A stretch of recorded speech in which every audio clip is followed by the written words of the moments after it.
Welcome back everyone. The iPad Air 5 just ended up getting announced officially, so I will pre-order it and compare it against all the other iPads and everything, but let's go and see how it compares quickly against the iPad Air 4. Now, the biggest difference, and there's a couple of them, is that this iPad now has the M1 chipset inside of it. The iPad Air 4 actually ended up having that Apple A14 Bionic chip inside, which was the current chipset of that time. It was actually one of the first products to have that newest chipset. This one is definitely faster, and it's going to have a much longer lifespan ahead of it for sure. I'm not completely, sure how long it's going to last compared to the, compared to the iPad Air 4, but it's definitely going to be lasting much longer as far as I can tell. It's the latest chipset. It's in the iPad Pros. It's probably not going to have as much RAM as the iPad Pros, but it's still going to be a better performing tablet than the iPad Air 4 without a doubt. Now, there's also 5G that was brought into the iPad Air 5 as well, so that's another pretty big advantage that you have on that type of iPad. It's definitely going to be a much better performing tablet, and it's going to have way more, it's going to have 5G, which is so cool. The iPad Air 4 is still a very good tablet though. It's not really slow.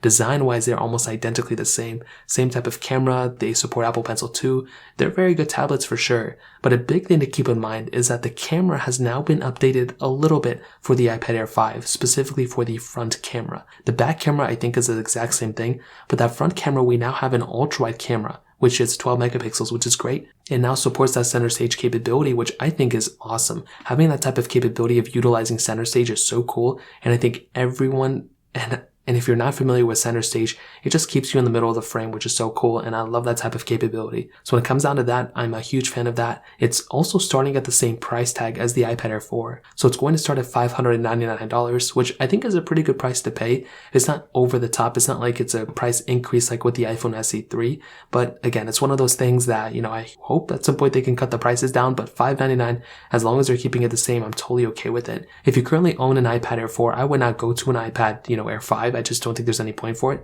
but I do prefer the latest iPads, and I am glad that they went ahead and actually made it a little bit better here, which is so cool. So in terms of that kind of covers it up. If you guys have any other questions or anything like that, let me know in the comment section below. Hit the like button, that'll mean so much, but definitely hit that subscribe button. More importantly than everything else, I love every single one of you guys. Hopefully I'll catch you guys in the next video. Peace out till then.